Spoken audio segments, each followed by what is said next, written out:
Hello people বিডিক্স ওয়েবসাইটের পক্ষ থেকে পিএইচপি ভিডিও টিউটোরিয়ালস আপনাদের সবাই ওয়েলকাম জানাইতেছি। আমি ফয়সাল আহমেদ। সো আমরা শিখতেছিলাম স্ট্রিংস ফাংশন। সো আজকে আমরা স্ট্রিং ফাংশন নিয়ে নতুন কয়েকটা স্ট্রিং ফাংশন শিখবো, অর্থাৎ পিএইচপি স্ট্রিং ফাংশন যেগুলো অলরেডি প্রিডিফাইন্ড বলা যেতে পারে, যেগুলো অলরেডি পিএইচপি ফাংশনের মধ্যে বিল্ট ইন করে দেওয়া আছে। সো আমরা জাস্ট ফাংশনগুলোকে কীভাবে ইউজ করা হয় সেই জিনিসটা শিখবো, কীভাবে ফাংশনগুলো ক্রিয়েট করা হয় সেই জিনিসটা আমাদের জানার কোনো প্রয়োজন পড়বে না। সো দেখা যাক আজকে আমরা কি কি পিএইচপি স্ট্রিং ফাংশন সম্পর্কে শিখি। সো সরাসরি শুরু করা যাক, সেক্ষেত্রে আপনাদের সময় বাঁচবে অনেকখানি, কেননা আমার টিউটোরিয়ালগুলোতে আমি উল্টাপাল্টা আজারে কথা বলতে বলতে অনেক বেশি সময় নষ্ট করে ফেলি। সো সরাসরি আমাদের ফাংশনগুলোতে চলে যাওয়া যাক। প্রথমে আমরা শিখবো স্ট্রিং রিভার্স ফাংশন সম্পর্কে। অর্থাৎ স্ট্রিং রিভার্স ফাংশন ব্যাপারটা অ্যাকচুয়ালি আপনার নাম শুনে সম্ভবত বুঝতে পারতেছেন যে এটা একটা স্ট্রিংকে রিভার্স করে দিতে পারে। অর্থাৎ আমাদের কোনো একটা স্ট্রিং থাকলে, যে কোনো একটা স্ট্রিংকে আমরা যদি রিভার্স করে দিতে পারি, আই মিন এই জিনিসটা খুব বেশি প্রয়োজনীয় একটা ফাংশন ঠিক তা নয়, বাট কিছু স্পেশাল প্রোগ্রামের ক্ষেত্রে, কিছু স্পেশাল ওয়েব অ্যাপ্লিকেশনের ক্ষেত্রে এই জিনিসটা কাজে লাগতে পারে। সো এটা জাস্ট একটা মোটামুটি অপ্রয়োজনীয় টাইপের একটা ফাংশন, বাট তারপর আপনাদেরকে জাস্ট জেনে রাখার জন্য দেখানো যেতে পারে। সেটা হচ্ছে স্ট্রিং রিভার্স ফাংশন, এবং এটাকে লেখা হয় strrev এইভাবে। So strrev function actually strrev or strrev এভাবে লেখা আমি ঠিক শিওর না। সো আমরা দেখা যাক কীভাবে আসলে কাজ করে। ধরা যাক আমাদের একটা স্ট্রিং রয়েছে, আমরা একটা স্ট্রিং ভ্যারিয়েবল ক্রিয়েট করি। আমাদের ভ্যারিয়েবলটা হচ্ছে হ্যালো দেয়ার।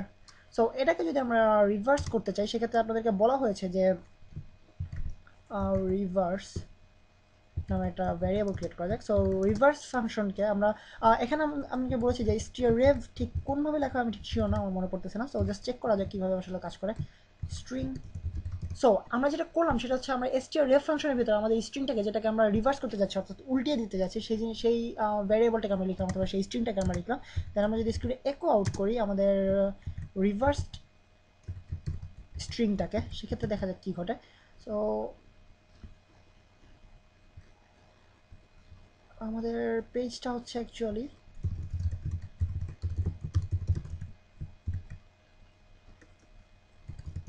strings.php, এবং এখানে একটা নিউ ফোল্ডারের ভিতরে তৈরি করেছি। সো আমাকে নিউ ফোল্ডারটা ডিটারমাইন করতে হবে। নিউ ফোল্ডার,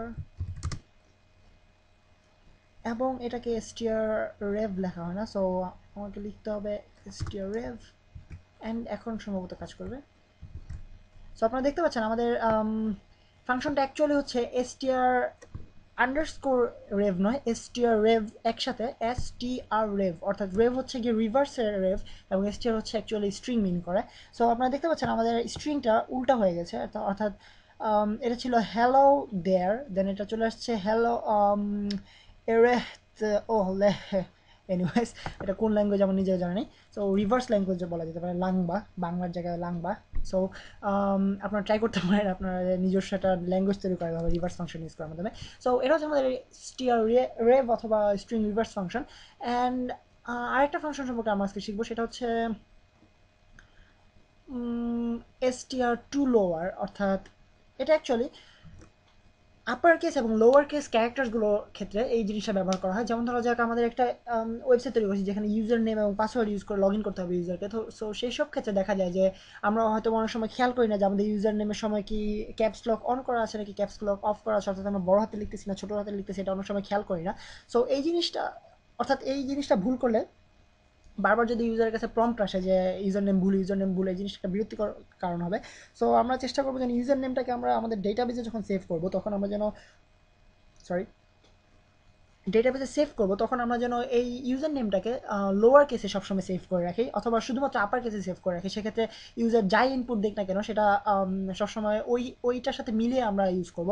সো এসব ক্ষেত্রে আমাদের এই হয়তো আমাদের ইউজার ইনপুটটাকে সবগুলোকে লোয়ার কেসে অথবা সবগুলোকে আপার কেসে নেওয়ার প্রয়োজন পড়তে পারে। সো এই ক্ষেত্রে আমরা এই ফাংশনটি ইউজ করে থাকি। এটা হচ্ছে str to lower. str to lower আপনারা এসে বুঝতে পারতেছেন, str মানে স্ট্রিং, টু লোয়ার মানে লোয়ার কেসের দিকে নিয়ে যাবে, অর্থাৎ যে স্ট্রিংটা আছে সেটাকে লোয়ার কেসে পরিণত করবে। সো আমাদের এটা এখানে আপনারা দেখতে পাচ্ছেন যে হ্যালো দেয়ার এটা অলরেডি ছোটো হাতের আছে। সো অনেকে হয়তো ইউজার নেম বিভিন্ন স্টাইল করে দিতে পছন্দ করে। যেমন ধরা যাক আমার ইউজার নেম যদি হয় ফয়সাল, সরি, আমার ইউজার নাম যদি আমি দিতে যাই ফয়সাল, সো অনেকে হয়তো স্টাইল করে লিখবে ফয়সাল, একটা বড় হাতের একটা ছোটো হাতের ব্যবহার করে লিখতে পারে অনেকে। সো এই জিনিসটা থেকে বাঁচার জন্য এসটিআর টু লোয়ার আমরা ইউজ করে থাকি। সো আমাদের এই স্ট্রিংয়ের মধ্যে যতগুলো বড় হাতের অর্থাৎ ক্যাপিটাল লেটার অথবা আপার কেসের যতগুলো লেটার রয়েছে সেগুলোকে লোয়ার কেস পরিণত করে আমাকে আউটপুট দেওয়া হবে। সো আপনারা দেখতে পাচ্ছেন সবগুলো ছোট হাতের হয়ে গেছে। সো আমি যদি এখানে সবগুলো বড় হাতের ইউজ করতাম আপনারা দেখতে পাবেন সবগুলো বড় হাতের ইউজ করলো সবগুলোই আমাকে ছোট হাতের আউটপুট দিবে। সো এটা হচ্ছে আমার actually STR to lower string function, অর্থাৎ আমাদের স্ট্রিংটাকে লোয়ার কেসে পরিণত করলো। এবং আপনারা নিশ্চয়ই অলরেডি বুঝতে পারতেছেন যে পরের ফাংশন আমরা কী বসে হচ্ছে এসটিআর টু আপার। সো টু আপার মানে আপনাদেরকে এক্সপ্লেন করার খুব বেশি এটা প্রয়োজন নেই, কারণ আপনারা অলরেডি বুঝে গেছেন যে এটা হচ্ছে আপার কেসে পরিণত করবে। সো আমার অলরেডি যেহেতু আপার কেসে আছে, সো আমি যদি রিলোড করে আপনারা দেখতে পাবেন আপার কেসে চলে আসছে। এবং আমি যদি মাঝখানে কয়েকটাকে লোয়ার কেস করে দিই, ধরা যাক ও এস এল, এরকম একটা স্টাইলিশ ইউজার নেম আমি ইউজ করলাম। সেক্ষেত্রে আমার এই ইউজার নেমটা প্রত্যেকবার হয়তো আমি ভুল দিতে পারি, অথবা হয়তো কখনো ক্যাপসলক ভুলে যেতে পারে, অথবা শিফট ক্লিক করতে ভুল হতে পারে। সো সেক্ষেত্রে যেন ইউজারকে বিরক্ত হতে না হয় সেই জন্য আমরা এটাকে লোয়ার কেসে পরিণত করে দেন আমাদের ডেটাবেসে সেভ করবো। সো সেক্ষেত্রে আমাদের ইউজারকে বারবার এই জিনিসটাকে চেক করতে হবে না যে শিফট চাপ দিতেছে কিনা ঠিকমতো, অথবা ঠিকমতো দিচ্ছে কিনা। সো রিলোড করে আপনারা দেখতে পাবেন এখন যে সবগুলো আপার কেসে চলে আসছে, যদি এখানে আমার অনেকগুলো ছোট হাতের অক্ষর রয়েছে। বাট আমি যদি সবগুলোকেই ছোট হাতে করে দিই তারপর সবগুলোই বড় হাতে চলে আসবে। সো এটা হচ্ছে আমাদের এসটিআর টু লোয়ার এবং এসটিআর টু আপার এবং এসটিআর রেভ ফাংশন। এবং আরেকটা ফাংশন রয়েছে, সেটা সম্পর্কে আপনাদেরকে আজকেই বলা যাক। ভেবেছিলাম অন্য একটা আলাদা আলাদা টিউটোরিয়াল তৈরি করবো, বাট অ্যাকচুয়ালি ওই ব্যাপারটা সম্পর্কে আপনাদেরকে পুরো আলাদা একটা টপিক হিসেবে তৈরি করা হবে।